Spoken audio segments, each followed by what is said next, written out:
اللهم صل على سيدنا ومولانا محمد وعلى آل سيدنا ومولانا محمد وبارك وسلم।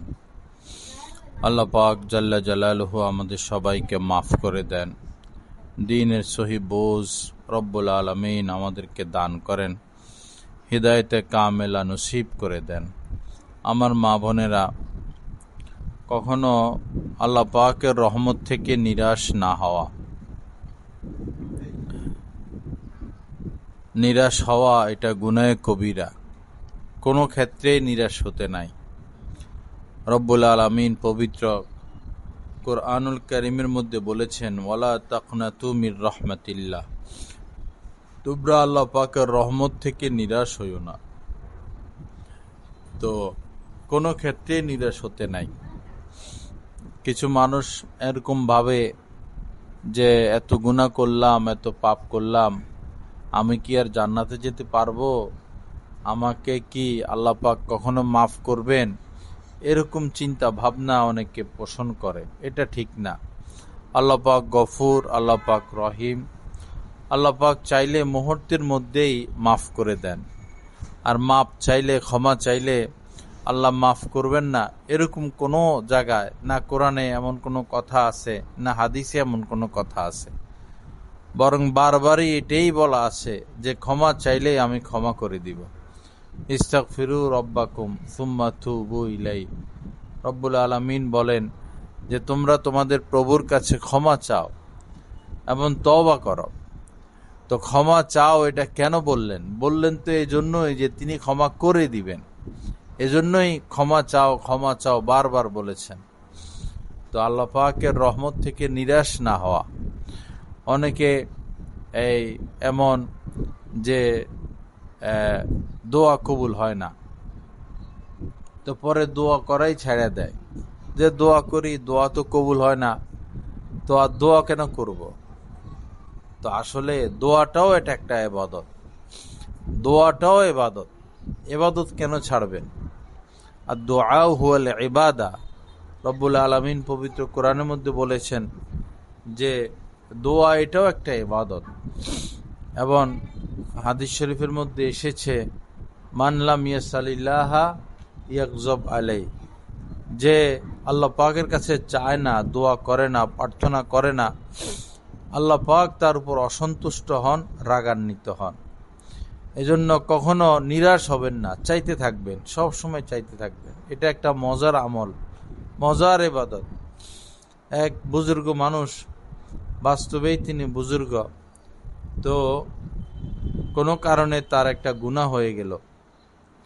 তো গুনাহ হলে আল্লাহ পাকের সাথে সম্পর্কের মধ্যে কিছুটা ফাটল হয়, কিছুটা দূরত্ব হয় এবং কিছুটা ক্ষতি হয়।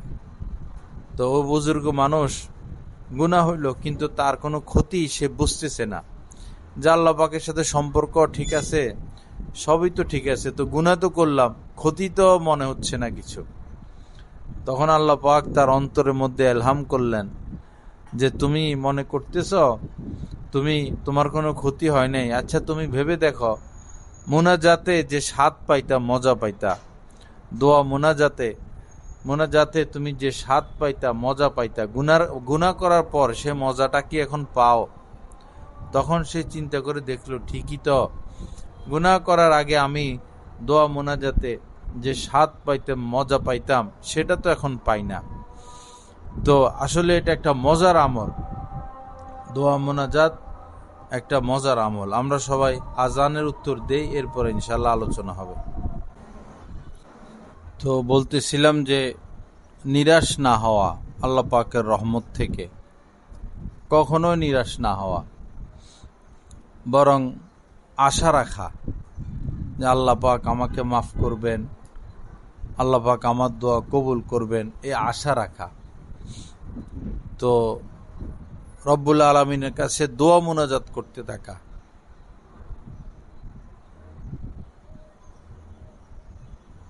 পবিত্র কোরআনের মধ্যে আল্লাহ পাক বলেন, ও ইদা সাআলাকা ইবাদি আন্নি ফা ইন্নি করিব উজিবু দাওয়াতাদ দাঈ ইদা দাআন। সাহাবায়ে কিরাম নবীজির নিকট জানতে চাইলেন, আল্লাহ পাক যদি আমরা আল্লাহকে আস্তে আস্তে ডাকবো না জোরে জোরে ডাকবো। যদি আল্লাহ আমাদের থেকে দূরে থাকেন তাহলে তো জোরে জোরে ডাকতে হবে। আর যদি আল্লাহ পাক আস্তে থাকেন, কাছে থাকেন, তাহলে তো আস্তে ডাকলেই হবে। কেউ কেউ জোরে জোরে ডাকতেন যে আল্লাহ পাক তো আরশে আজিমে, জোরে ডাকতে হবে। তখন আল্লাহ পাক পবিত্র কোরআনে বলেন যে আন্নি ইযা সাআলাকা ইবাদি আন্নি ফাইন্নী করিব, যে আমি তাদের নিকটেই আছি, কাছেই আছি। উজিবু দাওয়াতাদ দাঈ ইযা দাআন, যখন কোনো প্রার্থনাকারী, দোয়াকারী আমার কাছে দোয়া করে তো আমি সেই দোয়া শুনি এবং সাড়া দেই। এজন্য আল্লাহ পাকের কাছে দোয়া করবেন, নিরাশ হবেন না। বনি ইসরায়েলের এক লোক, সে ৯৯ জন মানুষকে হত্যা করেছিল। মোট ৯৯ জন মানুষকে সে হত্যা করেছে। পরে বয়সও হয়ে গেল। পরে এলাকার এক আলেমের কাছে গেলেন, যিনি অত বড় আলেম ছিলেন না। গিয়ে বললেন যে আমি তো ৯৯ জন হত্যা করছি, তা আমার কি কোনো ক্ষমা আছে? তো উনি বললেন যে ৯৯ জন হত্যা করছ, আবার ক্ষমা কেমনে পাইবা? তখন এই লোকের মেজাজ খারাপ হয়, সে তলোয়ার বাহির করে এবং এই আলেমকেও সে হত্যা করে ফেলে। পরে আরেকজনের কাছে গেলেন, যিনি তুলনামূলক বড় আলেম। গিয়ে বললেন যে আমি তো ১০০ জন পর্যন্ত হত্যা করেছি, আমার কি ক্ষমা আছে? আমার কি তওবা আল্লাহ পাক কবুল করবেন? তিনি বলছেন, কেন করবেন না? অবশ্যই করবেন। একটা এলাকা দেখায় দিচ্ছেন যে ওই এলাকায় বড় বড় আলেমগণ থাকেন, আপনি সে এলাকায় যান। তো সেখানে গেলে তাদের সাথে আপনি তওবা করতে পারবেন। তো কিছু দূর যাওয়ার পরেই তিনি অসুস্থ হয়ে যান, আর হাঁটার ক্ষমতা রাখেন না, মাটিতে পড়ে যান। পরে হামাগুড়ি দিয়ে অগ্রসর হওয়ার চেষ্টা করেন। যাই হোক, লম্বা ঘটনা। তো ১০০ জন মানুষ হত্যা করার পরও সে ক্ষমা পাইছে, তার জন্য জান্নাতের ফয়সালা। এজন্য আমরা কেউ নিরাশ হব না, বুক ভরে, মন ভরে, দিল থেকে আল্লাহ পাকের কাছে তওবা করব। আরেকটা বিষয় হলো, মহিলাদের মধ্যে নফলের প্রতি গুরুত্ব বেশি, তুলনামূলক ফরজের প্রতি গুরুত্ব কম। তো নফলের দ্বারা তো আল্লাহর মহব্বত বৃদ্ধি পায়, আল্লাহ পাকের নৈকট্য আসে, সেটা তো সত্য। কিন্তু ফরজ হইল মূল হইল ফরজ। ফরজ ওয়াজিব, ফরজ ওয়াজিব। ফরজ মুসলমান ত্যাগ করতে পারে না। যেমন ৫ ওয়াক্ত নামাজ পড়া ফরজ, রমজান মাসে রোজা রাখা ফরজ, ধনীদের জন্য হজ ফরজ, যাকাত ফরজ, মহিলাদের জন্য পর্দা করা ফরজ। ফরজ আমল কখনো লঙ্ঘন করা যায় না। ফরজের ব্যাপারে সবচেয়ে গুরুত্ব দিতে হবে। আর যত রেওয়ায়েজ, রুসুম, বেদাত, শরীয়ত পরিপন্থী কাজ, এগুলো থেকে আমাদেরকে দূরে থাকতে হবে। বিভিন্ন এলাকায় এখন কিছু মহিলা আসে, এরা ওয়াজ করে। মহিলারা, অনেক মহিলা জমা হয়, এরা বড় জোরে জোরে জিকির করে, কি পড়ায়। এই সমস্ত বাজে মহিলাদের থেকে দূরে থাকার চেষ্টা করা। আল্লাহ রাসূলের জামানায়, সাহাবা ইকরামের জামানায় এরকম কোনো সিস্টেম ছিল না যে মহিলারা এভাবে দাঁড়াইয়া বা বসে বসে জোরে জোরে মিলাদ পড়বে, জিকির করবে একসাথে। মহিলারা জিকির করবে, একা একা করবে, এমন আওয়াজে করবে যেন শুধু তাদের কান পর্যন্ত আসে। নামাজও পড়বে এমন আওয়াজে, এমন শব্দে যেটা শুধু তাদের কান পর্যন্ত আসে। অনেকে আছে এরকম যে নামাজে সূরা কেরাত পড়ে তো ঠোঁটও নড়ে না, আর কিছু শোনাও যায় না। এরকম হলে নামাজ হবে না। ঠোঁট নাড়াইতে হবে এবং নিজের কানে অন্তত আওয়াজটা আসতে হবে। আসতে হবে বলতে আরবি হরফগুলো এমন যেগুলো সঠিকভাবে উচ্চারণ করতে গেলে কিছু শব্দ এসে যায়। একদম মনে মনে নামাজ পড়লে নামাজ হয় না। আল্লাহ পাক সহি বুঝ দান করেন। আমার মা বোনেরা হাই হুতাশ করবেন না।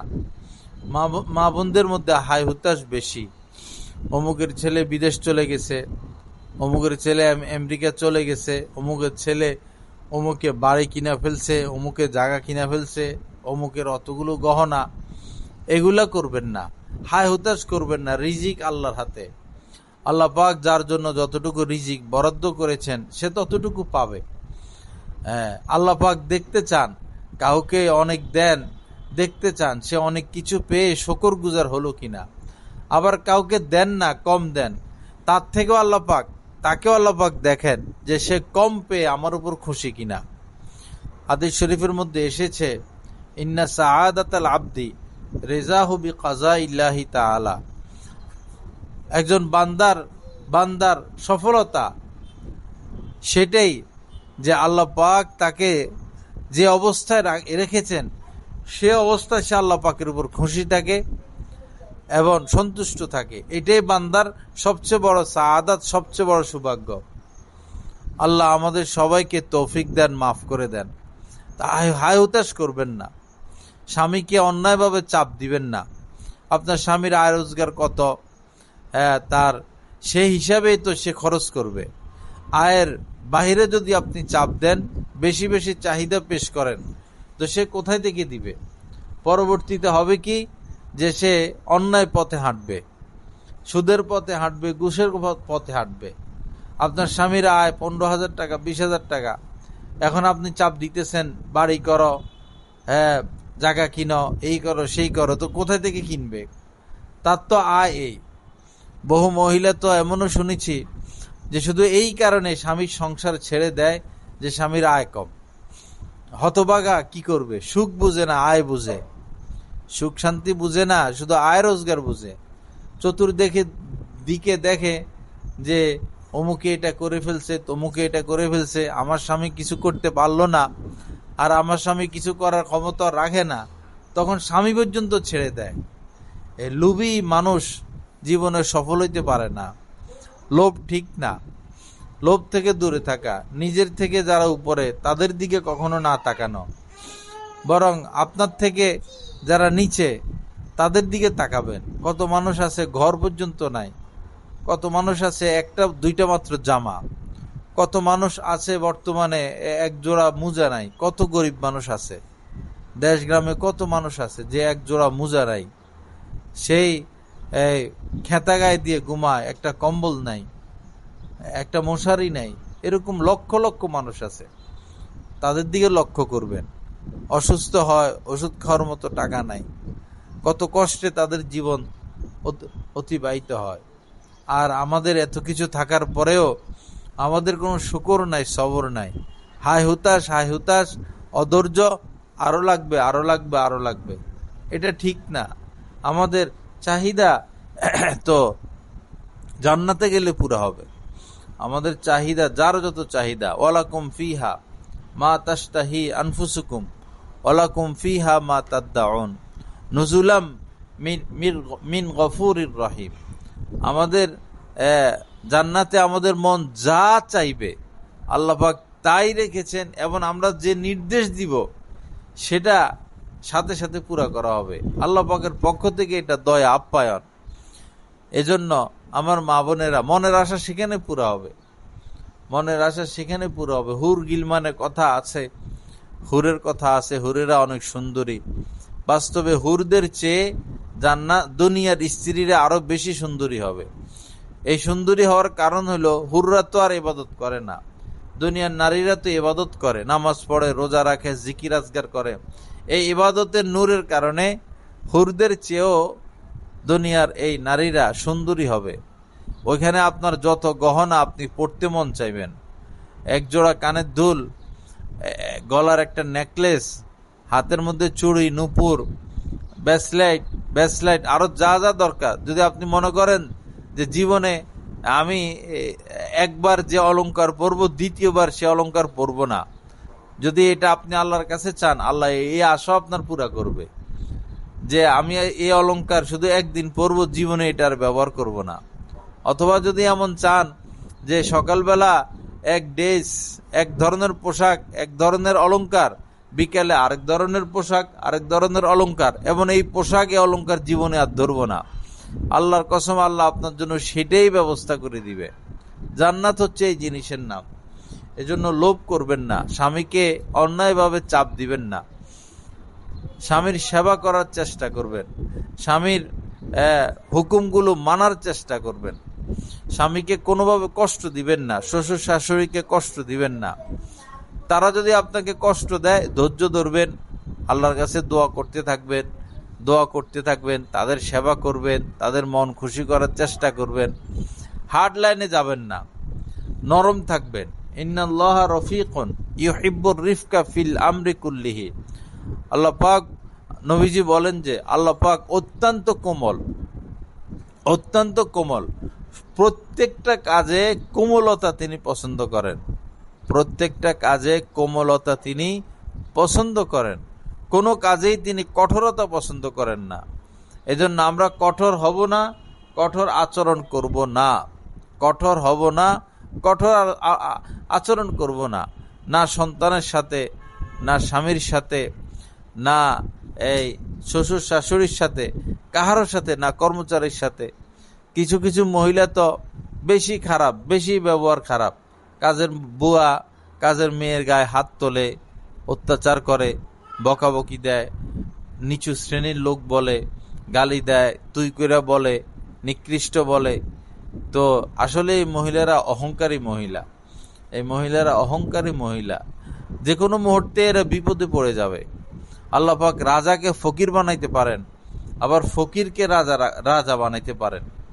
প্রধানমন্ত্রী শেখ হাসিনা তো রাজা ছিল, তো কতক্ষণ লাগলো, পলায় চলে গেল। এখন মরণ পর্যন্ত সে আর মানুষের সামনে আসতে পারবে না, মুখ দেখাইতে পারবে না। বাশার আল আসাদ প্রেসিডেন্ট ছিল, কি পাওয়ারফুল প্রেসিডেন্ট। 12 দিন লাগলো মুজাহিদদের কাফেলা, 12 দিন পরে সে পলাইতে বাধ্য হলো। সে আর কোনোদিন মুখ দেখাইতে পারবে না, মানুষের সামনে কোনোদিন আসতে পারবে না। তো আল্লাহ পাক রাজাকে ফকির বানাইতে পারেন, আবার ফকিরকে রাজা বানাইতে পারেন। কখনো অহংকার দেখাবেন না। আপনার এত স্বর্ণ আছে, এত গহনা আছে, এত সম্পদ আছে, বসে বসে মহিলারা গপ মারে, এই বিভিন্ন জায়গায় স্কুলে গিয়া কাম নাই, বসে থাকে, এই বসে বসে গপ মারে, আমার স্বামীর এই হয়েছে, আমার স্বামীর এই আছে, আমার স্বামীর এই আছে, আমার দেবরের এই আছে, আমার শ্বশুরের এই আছে, আমার চাচাতো দেবর, আমার মামাতো দেবর। এমন আত্মীয়র কথা বলে যে আত্মীয় হেরে চিনেও না। গপ মারবো, এখন আর কি করব, বলে অমুক আমার আত্মীয়, আমার এই এমনে এমনে হেমনে হেমনে অমনে অমনে আমার এই হয়, তার এতগুলো বাড়ি, এতগুলো গাড়ি, এত সম্পদ, এই হয়েছে সেই হয়েছে। আসলে বেশি কথা বলার অভ্যাস, বেশি কথা বলা ঠিক না, অন্তর মরে যায়, বেশি কথা বললে অন্তর মরে যায়। আল্লাহ আমাদের সবাইকে মাফ করেন, হেদায়েত দান করেন, সহি বুঝ দান করেন। তো যে আমি যে হাদিস শরীফ পাঠ করেছিলাম, আল্লাহ পাক বলেন, যে ব্যক্তি ইস্তেগফার করাকে নিজের উপর অবধারিত করে নেয়, অর্থাৎ সব সময় আল্লাহর কাছে মাপ চায়, বাংলাতে হোক, আরবিতে হোক, অন্তরে অন্তরে হোক, মনে মনে হোক, আল্লাহর কাছে মাপ চায়। তো আল্লাহ পাক, নবীজি বলেন, মান লাজিমাল ইস্তেগফার জাআলাল্লাহু মিন কুল্লি দিকিন মাখরাজা। তার যত বিপদ থাকুক, মুসিবত থাকুক, আল্লাহ পাক উদ্ধারের একটা রাস্তা খুলে দেন। রাযাকাহু মিন হাইসু লা ইয়াহতাসিব, এবং এমন এমন জায়গা থেকে তার রিজিকের ব্যবস্থা করেন যেটা সে কখনো কল্পনাও করতে পারে নাই। এজন্য আজেবাজে কথা না বইলা বেশি বেশি মাপ চাইবেন আল্লাহর কাছে। ইস্তেগফার, আস্তাগফিরুল্লাহ, আস্তাগফিরুল্লাহ, অথবা আল্লাহুম্মা গফিরলি, আল্লাহুম্মা গফিরলি, অথবা বাংলাতে বলবেন, আল্লাহ মাফ করে দেন, আল্লাহ মাফ করে দেন, আল্লাহ মাফ করে দেন। সারাদিনই কাম এটা, কখনো দুরূদ শরীফ, কখনো ইস্তেগফার, কখনো লা হাওলা ওয়ালা কুওয়াতা ইল্লা বিল্লাহ, কখনো মুখে আল্লাহকে ডাকা এবং কখনো অন্তরে আল্লাহকে স্মরণ রাখা। সবসময় চেষ্টা করবেন আল্লাহকে স্মরণ রাখার জন্য। এক মুহূর্ত যেন আমাদের এভাবে অতিবাহিত না হয় যে আমরা আল্লাহকে ভুলে যাই। অন্তরে অন্তরে আল্লাহর স্মরণ, যদি কখনো আল্লাহকে ভুলে যান আবার স্মরণ করবেন, যখন ভুলে যান আবার স্মরণ করবেন, যখন ভুলে যান আবার স্মরণ করবেন। আল্লাহকে ভুলে থাকা যাবে না। মুখে সবসময় আল্লাহকে ডাকা যায় না, মুখে সবসময় জিকির করা যায় না, কিন্তু অন্তরকে আল্লাহ এমনভাবে বানাইছেন যে অন্তর সারাক্ষণই আল্লাহকে স্মরণে রাখতে পারে। বরং স্মরণে রাখতে পারলে অন্তর রূহ শক্তিশালী হয়, মজবুত হয় এবং আরশগামী হয়। তখন এই রূহ, এই অন্তর আত্মা আরশগামী হয়। যেমন একটা পাখা তারা চালাইতে চালাইতে যদি বন্ধ না করে তো কয়েল জ্বলে যায়। আর একটা ফ্রিজ, এটা একটানা 2 বছর, 3 বছর, 4 বছর, 5 বছর, 10 বছরও চলে, একবারের জন্য বন্ধ করা লাগে না। কারণ কি? কারণ ফ্রিজটারে বানাইছে এই নিয়মে যে সে আজীবন চলবে, তার কোনো ক্ষতি নেই। আর এই যে পাখা, তাকে এরকম করে বানায় নাই, তাকে কখনো চালাইতে হবে, কখনো বন্ধ করতে হবে। তো জবানটাকে আল্লাহ এমন ভাবে বানাইছেন যে টানা জিকির করতে পারবে না, ক্লান্ত হয়ে যাবে। কিন্তু অন্তরকে এমন ভাবে বানিয়েছেন যে টানা সে আল্লাহকে স্মরণে রাখতে পারবে, দুর্বল হবে না, বরং আরো সজীব হবে, সতেজ হবে এবং আরশগামী হবে। আল্লাহ পাক আমাদেরকে বেশি বেশি আল্লাহকে স্মরণে রাখার তৌফিক দান করেন। তো এই বাহিরে বাহিরে না ঘুরা, বাহিরে বাহিরে না ঘুরা, কোনো দাওয়াতের অনুষ্ঠানে না যাওয়া। বর্তমানে এই সেন্টারগুলোতে যে বিয়ে শাদী হয় এগুলাতে যাওয়ার মতো পরিবেশ নাই। অথবা জন্মবার্ষিকী, মৃত্যুবার্ষিকী, আরো যত বার্ষিকী আছে, কোনো দাওয়াতে যাবেন না। গেলে এক হয় পর্দার লঙ্ঘন হয়, দ্বিতীয় হইল এদের আয় রোজগার ঠিক না। যারা এরকম বড় বড় অনুষ্ঠান করে এরা সুদি টাকা নিয়ে অনুষ্ঠান করে, অথবা এদের আয় রোজগার হারাম, বেশিরভাগই এরকম।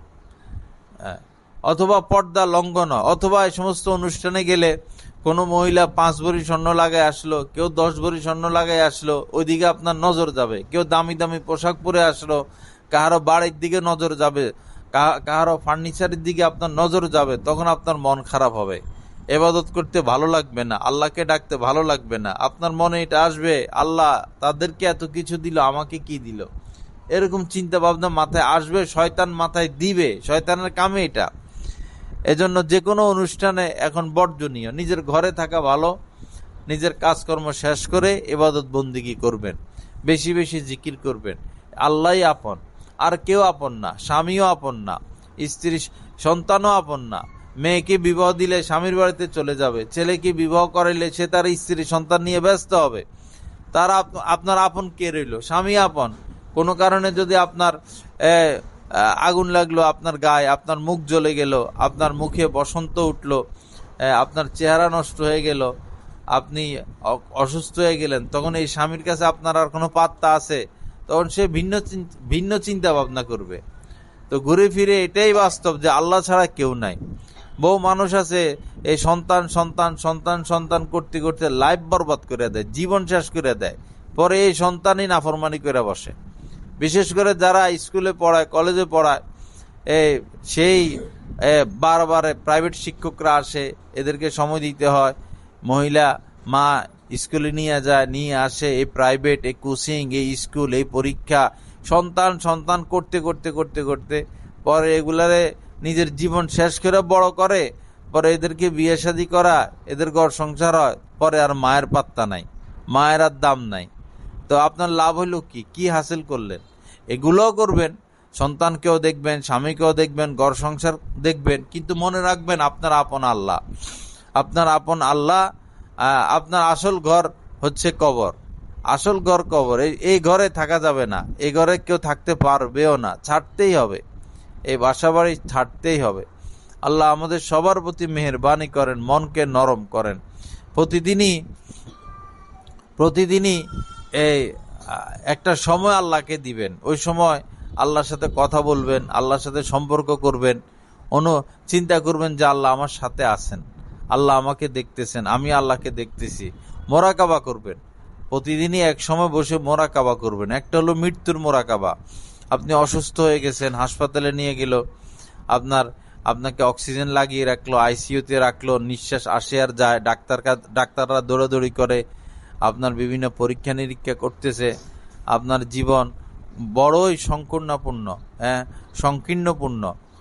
তো পরে মালাকুল মৌত আসলো, আপনার জান কবজ করলো, সবাই কান্নাকাটি করতেছে, মাথার নিচ থেকে বালিশ সরিয়ে ফেললো, আপনাকে নিচে শোয়াইয়া দিল, আপনার জামা কাপড় কেটে খুলে ফেললো, আপনাকে গোসল করতে নিয়ে যাচ্ছে। এইগুলা মোরাকাবা করবেন কবর পর্যন্ত।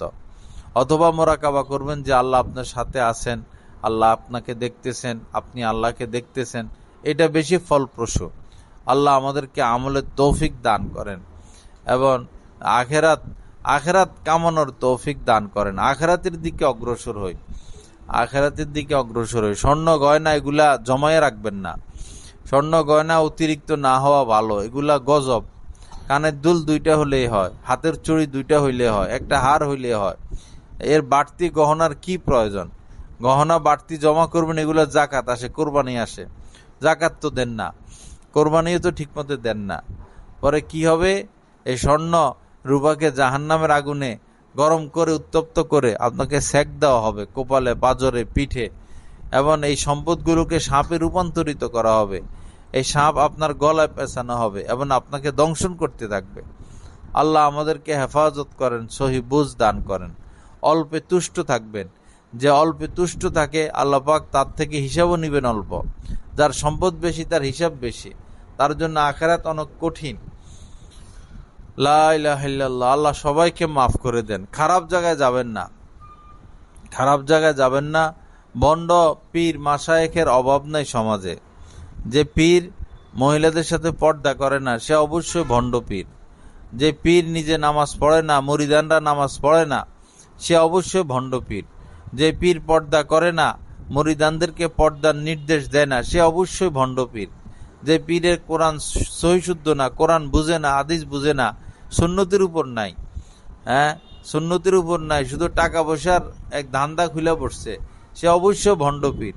আর মহিলারা ভণ্ডদের কাছে বেশি যায়, নেককার মানুষদের কাছে আসে খুব কম। আল্লাহ হেফাজত করেন, আল্লাহ পাক সহি বুঝ দান করেন। যত কষ্ট হোক 5 ওয়াক্ত নামাজ পড়বেন, নামাজে বিলম্ব করবেন না, আগে পড়ার চেষ্টা করবেন। নামাজ আগে পড়ে ফেললে নামাজে বেশি অলসতা হয়। এশার নামাজ আজান দিলে পড়ে ফেলবেন। দেরি করলে পরে এই কাজ সেই কাজ, এই মেহমান সেই মেহমান, ছেলে খায় নাই, মেয়ে খায় নাই, স্বামী খায় নাই, স্বামী আসবে, এই করতে করতে 10টা 11টা 12টা পরে আর পড়া হয় না। শরীর ক্লান্ত, পরে মানুষ ঘুমাইয়া পড়ে। এগুলো করবেন না। নামাজ ছাড়বেন না, কোনোভাবে নামাজ ছাড়বেন না। নামাজ ছাড়বেন বরকত শেষ হয়ে যাবে, নামাজ উঠে যাবে, বরকত উঠে যাবে। গান বাজনা শুনবেন তো এই পর্দা উঠে যাবে। মোবাইলে খারাপ জিনিস দেখবেন তো আল্লাহ পাকের সাথে সম্পর্ক নষ্ট হয়ে যাবে। অন্তর অপরিষ্কার অপরিচ্ছন্ন হয়ে যাবে, দিলের মধ্যে কালি জমে যাবে, দিল অন্ধকার হয়ে যাবে। আল্লাহ হেফাজত করেন। পুরুষরা তো কিছু নজর হেফাজত করে, মহিলারা বিলকুল নজর হেফাজত করে না। নজর হেফাজত করেনওয়ালা মহিলা পাওয়াই যায় না সমাজে। মহিলাদের উপর নজর হেফাজত করা ফরজ। রাস্তাঘাটে বা ঘরের মধ্যে দেবর, ঘরের মধ্যে মোবাইল, বিশেষ করে মোবাইলে যারা ভাইরাল বক্তা এই আয়সা ভিডিও করে, যাদের ভিডিও পাওয়া যায়, এদের বয়ান কখনো শুনবেন না। এই পুরুষরা আপনাদের জন্য পর পুরুষ। এদের চেহারা দেখা, এদের হাসি দেখা, কান্না দেখা, রং দেখা আপনাদের জন্য সম্পূর্ণরূপে হারাম। এরা সাধারণত সবাই সুন্দর হয়, এদের চেহারা সুন্দর হয়। মহিলারা এদের ভক্ত বেশি হয়, অথচ এদের বয়ান শোনা সম্পূর্ণরূপে নিষেধ। কারণ এদের আওয়াজে আকর্ষণ, চেহারা আকর্ষণ, এদেরকে দেখা সম্পূর্ণরূপে হারাম হবে, গুনাহ হবে। পবিত্র কোরআনে আল্লাহ পাক বলেছেন, কুল্লিল মুমিনাত ইয়াগদুদনা মিন আবসারিহিন্না ওয়া ইয়াহফাজনা ফুরুজাহুন্না। হে নবী, আপনি মুমিনা নারীদেরকে বলে দিন তারা যেন তাদের নজরকে হেফাজত করে, পরপুরুষের দিকে না তাকায়। তো মোবাইলের হুজুররা তো আপনাদের জন্য পরপুরুষ, এদের দিকে কেন তাকাবেন? এদের বয়ান কেন শুনবেন? এবং ছোট ছোট বাচ্চা আছে 13 বছর, 15 বছর, 20 বছর, এরা ইসলামী গজল বলে, তেলাওয়াত করে। এদের দিকে তাকাইলে যদি আকর্ষণ হয়, এদের আওয়াজে যদি আকর্ষণ হয়, এদের তেলাওয়াতে যদি আকর্ষণ হয়, তো এগুলো শুনবেন না এবং এদেরকে দেখবেন না। আল্লাহ আমাদের সবাইকে হেফাজত করেন, তৌফিক দান করেন। পবিত্র থাকার চেষ্টা করবেন। পবিত্র থাকা বলতে গুনাহমুক্ত থাকাই হচ্ছে আসল পবিত্রতা। হাদিস শরীফের মধ্যে এসেছে, আত-তুহুরু শাত্রুল ঈমান, পবিত্রতা ঈমানের অর্ধেক। পবিত্রতা ইমানের অর্ধেক। চোখকে পবিত্র রাখা, চোখকে পবিত্র রাখা, ভিন পুরুষের দিকে না তাকানো। কানকে পবিত্র রাখা, যেন এই কানে ভিন পুরুষের আওয়াজ না আসে, এই কান দ্বারা গীবত শোনা না হয়, কান দ্বারা গান শোনা না হয়, অশ্লীল কথাবার্তা না হয়। এবং এই জবানকে পবিত্র রাখা, গালিগালাজ করলে জবান অপবিত্র হয়, গীবত করলে জবান অপবিত্র হয়, মিথ্যা বললে জবান অপবিত্র হয়, কাউকে খোঁটা দেওয়া, কাউকে আঘাত দিয়ে কথা বলা, কাউকে অপমানিত করা, কাউকে লাঞ্ছিত করা, কাহারও দোষ প্রকাশ করা, কাহারও উপরে মিথ্যা অপবাদ দেওয়া, এর দ্বারা জবান অপবিত্র হয়ে যায়। অন্তরকে পবিত্র রাখা ইমানের অর্ধেক। অন্তরকে পবিত্র রাখা কিভাবে? যে খারাপ চিন্তা না করা, পাপের চিন্তা না করা, পরপুরুষের চিন্তা না করা, পরপুরুষ নিয়ে না ভাবা, কোনো গায়ক গায়িকা, নায়ক নায়িকা, কোনো খেলোয়াড়, এদেরকে নিয়ে চিন্তা ভাবনা না করা। এবং অন্তরকে হিংসা মুক্ত রাখা, রিয়া মুক্ত রাখা, লোভ মুক্ত রাখা, কারোর প্রতি দুশ্মনী না রাখা, মানুষকে মাফ করে দেওয়ার অভ্যাস করা, মানুষের সাথে সুসম্পর্ক রাখা। আল্লাহ আমাদেরকে হেফাজত করেন। আল্লাহ পাক অন্তরকে পরিষ্কার রাখার তৌফিক দান করেন। অন্তর আসল। একটা শহরের মধ্যে রাজধানী যেমন গুরুত্ব, মানুষের দেহের মধ্যে অন্তর এরকম গুরুত্ব। অন্তর মূল। অন্তর যেটা নির্দেশ দেয়, ব্রেন সেটা বাস্তবায়ন করে। তো অন্তর যদি পরিষ্কার হয় তো অন্তর ভালো জিনিসের নির্দেশ দেয়, আর অন্তর যদি অপরিষ্কার হয় তো সে খারাপ জিনিসের নির্দেশ দেয়। আল্লাহ পাক আমাদেরকে মাফ করে দেন। চেষ্টা করবেন শেষ রাত্রে উঠতে, শেষ রাত্রে উঠে তাহাজ্জুদ পড়ার চেষ্টা করবেন। সেটা যদি না পারেন তো কষ্ট হলেও এশার 4 রাকাত ফরজ, 2 রাকাত সুন্নত পড়ে ভিতরের আগে এখানে 2-4 রাকাত তাহাজ্জুদ পড়বেন। আরো ভালো হয় 3 নিয়তে তওবা, হাজত, তাহাজ্জুদ। আল্লাহ আমি তওবা, হাজত, তাহাজ্জুদের নিয়তে 2 রাকাত নামাজ পড়তেছি, তাহলে নামাজ হবে 2 রাকাত, ফজিলত হয়ে যাবে 3টার। এরপরে লম্বা সময় দোয়া মোনাজাতের চেষ্টা করবেন। এবং প্রতিদিন যেন 100 বার কমপক্ষে লা ইলাহা ইল্লাল্লাহ জিকির হয়, 100 বার আল্লাহ আল্লাহ জিকির হয়, 100 বার দুরূদ শরীফ হয়, 100 বার ইস্তেগফার হয়, কোনোভাবে এটা না ছাড়া। আল্লাহ আমাদের সবাইকে মাফ করেন, সহি বুঝ দান করেন। যে কোনো মুহূর্তে প্রাণ বের হয়ে যেতে পারে, যে কোনো মুহূর্তে। বয়স লাগবে না, বয়স লাগবে না। মৃত্যু কার কখন হয় আল্লাহ ছাড়া কেউ জানে না। আপনার আশা যে বাচ্চাটাকে লালন পালন করে মারা যাবেন, হতে পারে বাচ্চার আগে আপনি চলে যাবেন। কে কখন যায় ঠিক নাই। এই জন্য যাদের উপর হজ ফরজ হয়ে গেছে হজগুলো করে ফেলা, যাদের উপর জাকাত আসে জাকাতগুলো দিয়ে দেওয়া, বান্দার হকগুলো মিটিয়ে ফেলা। কাউকে কষ্ট দিয়েছেন, কাহারো থেকে টাকা পয়সা নিয়েছেন, কাহারো জিনিস না বলে ধরেছেন, খেয়েছেন, এই বান্দার হকগুলো পুরা করে ফেলা। যে নামাজগুলো ছুটে গেছে অমরি কাজা, এগুলো আদায় করে ফেলা। যে রোজাগুলো ছুটে গেছে এগুলো আদায় করে ফেলা। বেশি সময় নাই, যে কোনো মুহূর্তে আমাদের চলে যেতে হবে। ওই সময় আপনার কাউকে পাইবেন না। কবরের পাশে যাইয়া 1 ঘন্টা দাঁড়ানোর মতো কেউ নাই। রাত্রে একাই কবরে থাকবেন, ওই সময় আপনার পাশে কেউ থাকবে না। ঝড় বৃষ্টি হচ্ছে, বজ্রপাত হচ্ছে, অথবা শীতকাল, এই কবরে আপনি একাই থাকবেন। আপনার স্বামীও নাই, সন্তানও নাই। মাটি দেওয়া পর্যন্ত, মাটি দিয়া দ্রুত চলে আসে, কারণ অনেক রোদ থাকে, অনেক সময় দাঁড়াইতে পারে না, দাঁড়াইয়া থাকেও না, চলে আসে। আপনাকে একাই কবরে থাকতে হবে। ওই সময় আল্লাহ ছাড়া, আল্লাহর দয়া ছাড়া, আল্লাহর রহমত ছাড়া আর কোনো উপায় নেই। এজন্য আল্লাহকে চিনা, আল্লাহকে জানা, আল্লাহ পাকের সাথে সুসম্পর্ক করা। আল্লাহই আপন, আল্লাহ আপন ছিলেন, আল্লাহ আপন আছেন, আল্লাহ আপন থাকবেন। এই ফাঁকে বহু কিছু আসবে যাবে, আসলে তারা আপন না, আপন আল্লাহ। এজন্য আল্লাহ পাকের সাথে গভীর সম্পর্ক করা, গভীর নিবিড় সম্পর্ক করা, আরো বেশি গভীর নিবিড় সম্পর্ক করা। আল্লাহ পাক আমাদের সবাইকে মাফ করে দেন। যা কিছু আলোচনা হলো এগুলোর উপর আমলের তৌফিক দান করেন। কোনোভাবে মিথ্যা কথা বলবেন না, মিথ্যা কথা থেকে নিজেকে বিরত রাখার চেষ্টা করবেন। এরপরে ধোঁকাবাজি করবেন না, প্রতারণা করবেন না। অনেক মানুষ আছে ধোঁকাবাজ, প্রতারক। অনেক মানুষ আছে সিটার কিসিমের এগুলা নিয়ে ব্যস্ত থাকে। আল্লাহ আমাদেরকে হেফাজত করেন। বিশেষ করে নবীজি বলেছেন যে সাহাবায়ে কেরাম নবীজিকে সেজদা দিতে চাইছেন। সাহাবায়ে কেরাম বলেন যে বিভিন্ন গোত্রের প্রধানকে তো গোত্রের লোকেরা সেজদা দেয়, তো আমরাও আপনাকে সেজদা দিতে চাই। তো নবীজি বললেন যে আল্লাহ ছাড়া আর কাউকে যদি সেজদা করার অনুমতি আমি দিতাম তাহলে স্বামীদেরকে বলতাম, স্ত্রীদেরকে বলতাম স্বামীদেরকে যেন সেজদা দেয়, কিন্তু আল্লাহ ছাড়া আর কাউকে সেজদা দেওয়ার অনুমতি নাই। তো তাহলে বুঝুন যে এই হাদিস দ্বারা বোঝা যায় স্বামীর মর্যাদা কতটা, যে সেজদার অনুমতি যদি দেওয়া হইতো আল্লাহর পরে কাউকে, তাহলে স্ত্রীদেরকে বলতেন স্বামীকে সেজদা করো। এজন্য স্বামীর খেদমত করবেন। স্বামী, হাদিস শরীফের মধ্যে এসেছে, নেককার স্ত্রী কারা? নেককার স্ত্রী হচ্ছে দুনিয়ার শ্রেষ্ঠ নিয়ামত। তো সেই নেককার স্ত্রী কারা?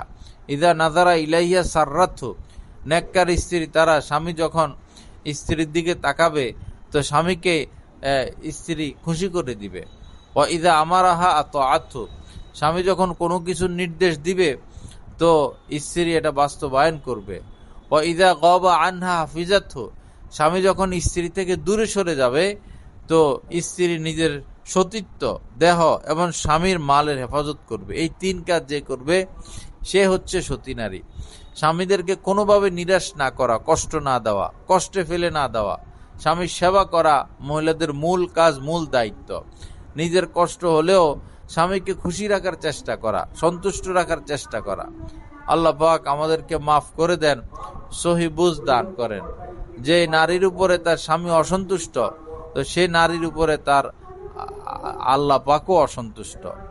আর যে নারীর উপরে তার স্বামী সন্তুষ্ট, সে নারীর উপরে আল্লাহ পাকও সন্তুষ্ট। এজন্য স্বামীদেরকে সন্তুষ্ট রাখার চেষ্টা করবেন, কোনোভাবে যেন তারা কষ্ট না পায় এবং বিচলিত না হয়। হাদিস শরীফের মধ্যে এসেছে, আইয়ুমা ইমরাতিন মাতাত, কোন মহিলা এমনভাবে এমন অবস্থায় মারা গেল, ও জাওজুহা আনহা রদিন, যে তার স্বামী তার উপর সন্তুষ্ট ছিল, স্বামী তার উপর রাজি খুশি ছিল, এই অবস্থায় সে মারা গেল, দাখালাতিল জান্নাহ, নবীজি বলেন সৌদা সে জান্নাতে চলে যাবে। তো দেখুন স্বামীর সন্তুষ্টি কত বড় আমল। স্বামীকে খুশি রাখতে পারলে তো এই অবস্থায় যদি সে মারা যায় সে জান্নাতে চলে যাবে। আল্লাহ আমাদের সবাইকে মাফ করে দেন, সহিবুজ দান করেন। আবার স্বামীদেরও দায়িত্ব আছে স্ত্রীদের সাথে ভালো ব্যবহার করা, ভালো আচরণ করা, তাদের প্রয়োজন মিটানো, তাদের জরুরত মিটানো, তাদেরকে ভালো জায়গায় রাখা, ভালো পরিবেশে রাখার চেষ্টা করা। বিশেষ করে স্বামীদের হলো স্ত্রীদের সাথে ভালো ব্যবহার করা, আর স্ত্রীদের হলো স্বামীর সেবা করে যাওয়া। এই দুই ব্যাপারে আমরা বেশি খেয়াল রাখার চেষ্টা করব। আল্লাহ পাক যা কিছু আলোচনা হলো আমাদের সবাইকে মাফ করে দেন। টেলিভিশন দেখা থেকে আস্তে আস্তে দূরে সরে যান, ঘর থেকে টেলিভিশন বের করে ফেলুন, আপনার ছেলে মেয়ে মানুষ হবে না। ঘরের সবার হাতে হাতে touch mobile, wifi line, dish line. এই ঘরের মেয়েরা পর্দা করা এই ঘরের মেয়েদের জন্য কঠিন হবে। এই ছেলেরা, এই ঘরের ছেলেদের চরিত্র হেফাজত রাখা কঠিন হবে, কারণ মোবাইল, টেলিভিশন এগুলা খারাপই আর খারাপই ভরা। এগুলো থেকে বিরত থাকার চেষ্টা করা। হাজার কষ্ট করবেন, সন্তান অমানুষ হয়ে গেলে তো আপনার জীবনটা ব্যর্থ। আসল তো সন্তান, টাকা পয়সা দিয়ে কি করবেন? আসল সম্পদ সন্তান। সন্তানকে মানুষ করানো চাই। এই সহশিক্ষা, যেখানে ছেলে মেয়ে একসাথে পড়ালেখা করে, এখানে পড়ালেখা করলে মানুষ হয় না। এখানে পড়ালেখার পরিবেশ নাই, এখানে ভিন্ন ভিন্ন পরিবেশ। প্রয়োজনে আপনারা আলাদা স্কুল করেন, আলাদা কলেজ করেন, যেখানে ছেলেরা আলাদা পড়বে, মেয়েরা আলাদা পড়বে, ছেলেদেরকে ছেলেরা পড়াবে, মেয়েদেরকে মেয়েরা পড়াবে, এরকম প্রতিষ্ঠান করেন আপনারা। সহশিক্ষা নিষেধ, কিন্তু আলাদা আলাদা শিক্ষা গ্রহণ নিষেধ না। আল্লাহ আমাদের সবার প্রতি মেহেরবানি করেন। আল্লাহ পাক সহি বুঝ দান করেন। সব সময় এই হাত মোজা পরার চেষ্টা করবেন, পা মোজা পরার চেষ্টা করবেন, এমন চেষ্টা করবেন চোখগুলোকে ঢেকে রাখতে, আওয়াজকে নিচু করে ফেলবেন। আপনাদের আওয়াজ যেন পর পুরুষের কান পর্যন্ত না যায়। বিশেষ করে দেবরের থেকে সতর্ক থাকবেন। একটা বাঘ হরিণের থেকে, জঙ্গলের বকরি গুলো, ছাগলগুলো, হরিণগুলো যেভাবে বাঘ সিংহের ব্যাপারে সতর্ক থাকে, প্রত্যেক নারীর উচিত দেবরের ক্ষেত্রে এরকম সতর্ক থাকা, আরো বেশি সতর্ক থাকা, আরো বেশি সতর্ক থাকা।